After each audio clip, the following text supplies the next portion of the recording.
Fake boys. അത് ഇതിൻ്റെ അവസാനം നിങ്ങൾക്ക് അതിൻ്റെ മീനിങ് കിട്ടും. സ്നേഹ എന്ന് പറയുന്ന ഒരു നാട്ടും പുറത്തുകാരിയായിട്ടുള്ള കുട്ടി, അതിമനോഹരമായിട്ടുള്ളൊരു ചിരിയും നല്ല രീതിയിൽ പഠിക്കുന്ന ഒരു കുട്ടിയായിരുന്നു. എല്ലാവർക്കും അവളോട് ഒരുപാട് ഇഷ്ടമുണ്ടായിരുന്നു, പ്രത്യേക സ്നേഹവും ഉണ്ടായിരുന്നു എല്ലാവർക്കും. അവൾ അങ്ങനെ ആർക്കും വീണു പോകാത്തൊരു കുട്ടിയായിരുന്നു. നല്ല രീതിയിൽ പഠിത്തവും കാര്യങ്ങളെല്ലാം അറിയുന്ന നല്ലൊരു കുട്ടിയായിരുന്നു. എല്ലാവർക്കും ഒരുപാട് ഇഷ്ടമായിരുന്നു അവൾ. പക്ഷേ അവൾ മനസ്സുകൊണ്ട് തീരുമാനിച്ചു, ഞാൻ ഇനി ആരെയും സ്നേഹിക്കത്തില്ല. അഥവാ സ്നേഹിക്കുന്നുണ്ടെങ്കിൽ അത് എനിക്ക് യോജിച്ച ഒരു കുട്ടിയെ ആയിട്ടായിരിക്കും, അല്ലെങ്കിൽ ആളുമായിട്ടായിരിക്കും. അവൾ ആ തീരുമാനം അവൾ തെറ്റിക്കാൻ തയ്യാറായില്ല. കൂട്ടുകാരി ലാവണ്യ, കൃഷ്ണലേഖ എന്ന് പറയുന്ന 2 കൂട്ടുകാരികൾ അവൾക്കുണ്ടായിരുന്നു. അവൾ അതിമനോഹരമായിട്ടുള്ള ഒരു സൗഹൃദത്തിൻ്റെ കീഴിലായിരുന്നു ജീവിച്ചിരുന്നത്. അവളുടെ അമ്മയും അച്ഛനും എല്ലാ കൂട്ടുകാരികളായിരുന്നു. ഇവൾക്ക് ഓരോ കാര്യങ്ങളും ഇവർ പറഞ്ഞു കൊടുക്കാനായിരുന്നു. പക്ഷേ അങ്ങനെ ഇരിക്കെ അവളുടെ മനസ്സറിഞ്ഞ് ഒരാൾ വന്നു. ഉദയനാണ് അവൻ്റെ പേര്. അവളുടെ ആദ്യം ഒന്നും ഉദയൻ അവളോട് ഇഷ്ടമാണെന്ന് പറഞ്ഞില്ല, പറയാത്ത കാര്യം വരുന്നൊന്നുമല്ല. ഉദയനെ നല്ല രീതിയിൽ മനസ്സിലാക്കി അവളുടെ ചലനങ്ങളെല്ലാം അവൾ ശ്രദ്ധിച്ചു. അങ്ങനെ ഇരിക്കെ ഉദയൻ അവളെ കാണാൻ വന്നു. പക്ഷെ അവൾക്ക് പറയാൻ അവനൊരു ചെറിയ ബുദ്ധിമുട്ടുണ്ടായിരുന്നു. പക്ഷേ ഉദയൻ ആ പ്രണയം അവളടുത്ത് പറഞ്ഞില്ല. കാരണം പരസ്പരം അങ്ങോട്ടും ഇങ്ങോട്ടും മനസ്സിലാക്കിയതിന് ശേഷമാണ് ഉദയൻ പറയാൻ തീരുമാനിച്ചത്. ഉദയൻ്റെ മനസ്സിൽ ഒന്നും മാത്രമേ ഉള്ളായിരുന്നു, എൻ്റെ ഈ പ്രണയം ഞാൻ ആർക്കും പറയില്ല, അത് സീക്രട്ടായിട്ടിരിക്കും. എന്നെ മനസ്സിലാക്കി, ഞാൻ മനസ്സിലാക്കി ജീവിക്കുന്ന ഒരു പെൺകുട്ടിയായിരിക്കണം എനിക്ക് വരുന്നതെന്ന് അവൻ വാശിയായിരുന്നു, പിടിവാശിയായിരുന്നു. ആൾക്ക് ഫ്ലൈറ്റിലായിരുന്നു വർക്ക്. ഫ്ലൈറ്റ് ഡ്രൈവറായിരുന്നു ഉദയൻ, ഫ്ലൈറ്റ്. അപ്പം എല്ലാം കഴിഞ്ഞു. ഉദയൻ്റെ മനസ്സും എല്ലാം മനസ്സിലാക്കി അവൾ പറയാൻ തീരുമാനിച്ചു. പക്ഷേ എനിക്ക് ഉദയനെ ഇഷ്ടമാണ്, ഉദയൻ എന്നെ ഇഷ്ടമാണ്. പക്ഷെ ഉദയൻ അപ്പോൾ ഒരു വാക്കുകളൊന്നും പറഞ്ഞില്ല. കാരണം ഉദയൻ ഒരു വലിയൊരു കമ്പനിയുടെ ബിസിനസ് ആയിരുന്നു അപ്പോൾ. അതെല്ലാം സ്നേഹിയിൽ നിന്ന് മറച്ചു വെച്ചു. പക്ഷേ സാധാരണക്കാരെ പോലെ പ്രണയം പറയാൻ അവർക്ക് താല്പര്യമില്ലായിരുന്നു. പരസ്പരം മനസ്സിലാക്കി വന്നപ്പോൾ ആ പ്രണയം സക്സസ്സായി.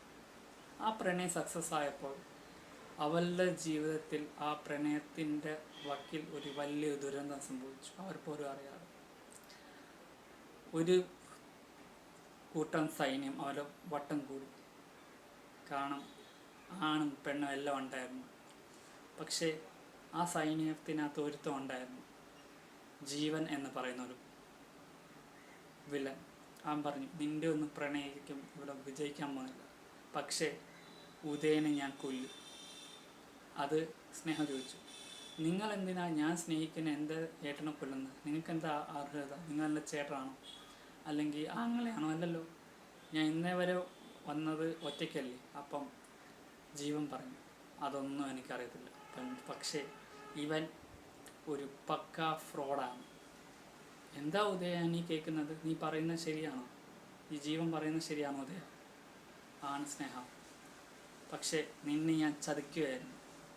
നിങ്ങളുടെ വിശ്വാസം ഞാൻ പിടിച്ചു പറ്റാൻ വേണ്ടി നിന്നെ ഞാൻ ചതിക്കുകയായിരുന്നു. അതെല്ലാം കേട്ടു പറയാം. സ്നേഹ ഒന്നും കൂടെ സ്ട്രോങ് ആയി. എന്നാൽ നീ കേട്ടോ ഉദയ, എനിക്ക് നിൻ്റെ ഈ ചതി മനസ്സിലായതുകൊണ്ടാണ് മാത്രമാണ് നിന്നെ കുറഞ്ഞത്. എൻ്റെ കൂടെ വേറൊരാളുമുണ്ട്, അലക്സാണ്ടർ ജോർജ് എന്ന് പറയുന്ന എൻ്റെ ഒറ്റ ഫ്രണ്ട്. അവൻ നിന്നെക്കുറിച്ച് എല്ലാം പറഞ്ഞു, നീ എന്നെക്കുറിച്ച് എൻ്റെ അടുത്തൊന്നും പറയണ്ട. അങ്ങനെ അലക്സാണ്ടർ ജോർജ് അവൻ ആ ചൂണ്ടി അങ്ങനെ ഉദയൻ സ്നേഹയുടെ നേരത്തോട്ട് ഒരു ഗൺ ചൂണ്ടി.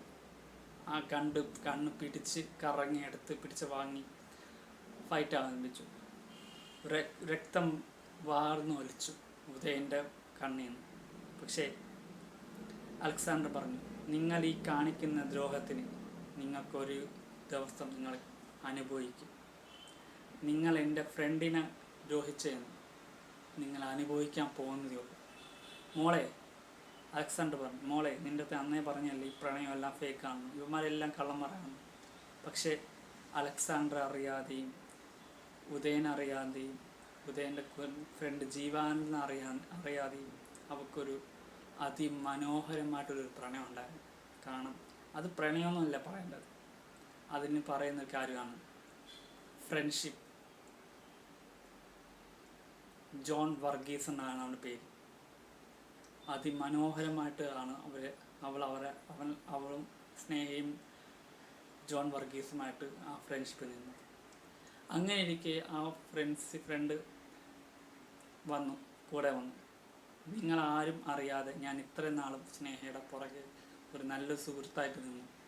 അവൾക്ക് വേണ്ട എന്ത് കാര്യം ഉണ്ടെങ്കിൽ ഞാൻ ചെയ്തു കൊടുത്തു. അപ്പം നിന്ന എല്ലാവരും ഒന്ന് അന്താലിച്ച് പോയി. ആ അന്താലിച്ച് പോയപ്പോൾ ഇതാരാ സ്നേഹ? ഈ ജോൺ വർഗീസ്. ഞാൻ നേരത്തെ പറഞ്ഞില്ലേ, എൻ്റെ ഫ്രണ്ട്. ഞാൻ വിശ്വസിക്കുന്ന എൻ്റെ ഫ്രണ്ട്, എന്നെ ചതിക്കാത്ത.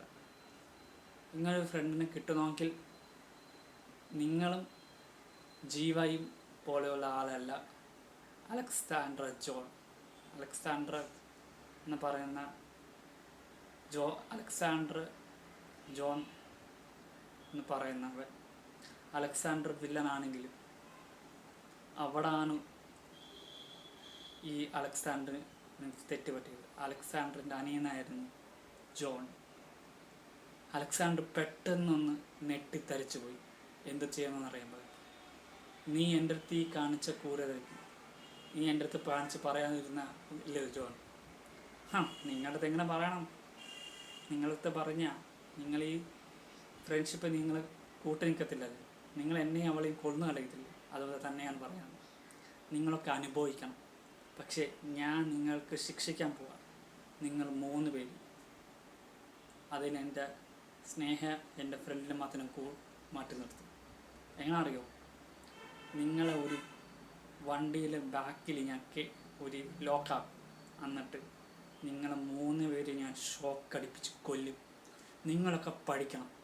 ഒരു പെൺകുട്ടിയുടെ ജീവൻ വെച്ച് കളിക്കുന്ന നിങ്ങളൊക്കെ പഠിച്ചേ പറ്റൂ.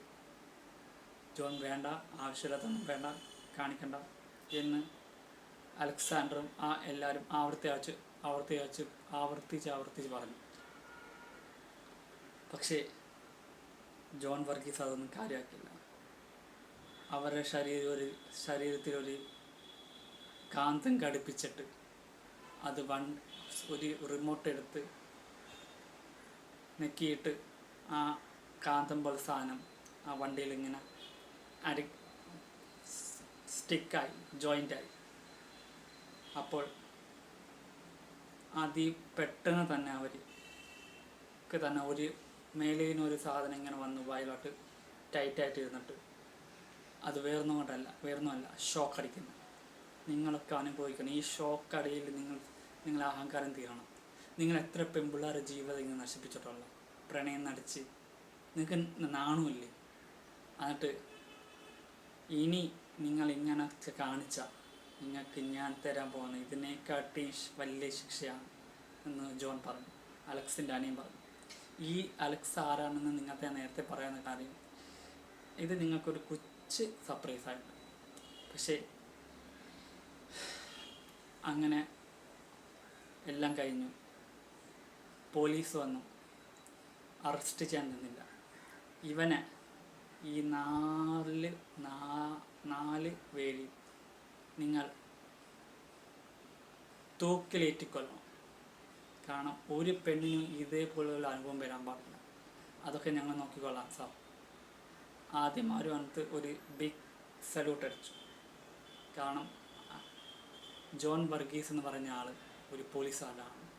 കാരണം പോലീസ് മാത്രമല്ല, ആൾ ഒരു സയൻറ്റിസ്റ്റുമായിരുന്നു. സിക്സ്ത് സെൻസ് അറിയുന്ന ഒരു ആളുമായിരുന്നു. ഇവരൊന്നും വെറുതെ വിടും, നിയമത്തിൻ്റെ മുന്നിൽ ഇവരൊന്നും വെറുതെ വിടുന്ന ജോൺ വർഗീസിന് വാശിയായിരുന്നു. അങ്ങനെ ആ നല്ല മനോഹരമായിട്ട് ആ സൗഹൃദം മനസ്സിലാക്കി ആ ഫ്രണ്ട്ഷിപ്പ് മനസ്സിലാക്കി, ആ ഫ്രണ്ട്ഷിപ്പിൻ്റെ ആരും മനസ്സിലാക്കിയ ജോൺ വർഗീസ് സ്നേഹയെ കല്യാണം കഴിച്ചു. അതിൽ അവർക്ക് ഒരു അമ്മു എന്ന് പറയുന്ന ഒരു മോളുണ്ടായിരുന്നു. അവിടെയാണ് നിങ്ങൾ ആലോചിക്കുന്നത്, ഒരു സൗഹൃദമല്ല, ഒരു പ്രണയമല്ല, അത് നിലനിർത്തിക്കൊണ്ട് പോകാൻ പറ്റുന്ന ഒരു നല്ലൊരു സുഹൃത്തുണ്ടെങ്കിൽ അവർ നമുക്ക് പ്രണയം ഉണ്ടാവും, ഫ്രണ്ട്ഷിപ്പ് ഉണ്ടാവും, സൗഹൃദം ഉണ്ടാവും. അതിലുപരി അവർക്ക് നല്ലൊരു മനസ്സും കൂടെ ദൈവം കൊടുത്താൽ എത്ര ബ്യൂട്ടിഫുൾ ആയിരിക്കും. അപ്പോൾ സ്നേഹം പറഞ്ഞു, കണ്ടോടാ നിങ്ങളൊക്കെ സ്നേഹം എനിക്കറിയാം, പക്ഷേ കണ്ടോ കാപട്ടി നിറഞ്ഞ സ്നേഹമൊക്കെ നിങ്ങൾ, പക്ഷേ ഈ ജോൺ വർഗീസിൻ്റെ സ്നേഹം അങ്ങനല്ല. നിഷ്കലങ്കമായും പവിത്ര നിറഞ്ഞതുമായ ഒരു സ്നേഹമാണ് ജോൺ വർഗീസിൻ്റെ. നിങ്ങൾക്കൊന്നും ഒരു സമയത്ത് നിങ്ങൾ ആവാൻ പറ്റത്തില്ല. അതുകൊണ്ട് തന്നെയാണ് ഞാൻ ഈ ഒരു വ്യക്തിയെ കല്യാണം കഴിച്ചത്. നീയൊക്കെ അനുഭവിക്കണം. തൂക്കിലേറ്റിയാലും നിങ്ങൾ ചെയ്ത കാര്യം നിങ്ങൾ മറക്കരുത്. അല്ലെങ്കിൽ വേണ്ട, SI ബലറാം ഇവന്മാർ ഈ രണ്ട് കാല് ഒടിക്കണം. ഒടിച്ച് അവന്മാർ കിടപ്പിലാണ്. നമ്മളാരുമല്ല ഒരാളെ തൂക്കിക്കൊല്ലാൻ. അത് ദൈവത്തിനാണ്, ദൈവം വിധിക്കുന്ന, ദൈവം വിധിച്ചേക്കുന്ന ശിക്ഷയായമാർക്ക് കാലടിച്ചൊടിക്കണമാർ. എനിക്ക് വാക്കുകളില്ല ഈ സ്റ്റോറി പറയുമ്പോൾ, എനിക്ക് സങ്കടം വരുന്നു. അല്ലെങ്കിൽ ഒരു ഗണ്ണെടുത്ത് ഷൂട്ട് ചെയ്യും, ഒട്ടിച്ചങ്ങ് ഇട്ടേക്കണം ഇവനെയൊക്കെ, ഇങ്ങനെയുള്ളവന്മാരെയൊക്കെ. പിന്നെ അവന്മാർക്ക് എണീറ്റ് നടക്കാൻ പറ്റരുത്. എല്ലാ പെൺപിള്ളേർക്കും ഇതൊരു പാഠമായിരിക്കും. പ്രണയിച്ചാൽ ആത്മാർത്ഥമായിട്ടാണ് പ്രണയിക്കുന്നത്, അല്ലെങ്കിൽ ആ പണിക്ക് നിൽക്കരുത്. ആണിനും ഇത് പാഠമായിരിക്കണം. ഈ പ്രണയത്തിൻ്റെ ഒരു അറിവ് എല്ലാ പെൺപിള്ളേർക്കും ഒരു ഗുണമായിരിക്കണം, ഒരു പാഠമായിരിക്കണം. അപ്പോൾ ഗായ്സ്, ഇതോടെ ഞാൻ എൻ്റെ ഈ ബ്ലോഗ് ഇവിടെ വൈൻഡപ്പ് ചെയ്യുന്നു. ഈ കഥ ഇഷ്ടമായെങ്കിൽ ലൈക്ക് ചെയ്യുക, കമൻറ്റ് ചെയ്യുക, ഓക്കെ, സബ്സ്ക്രൈബ് ചെയ്യുക.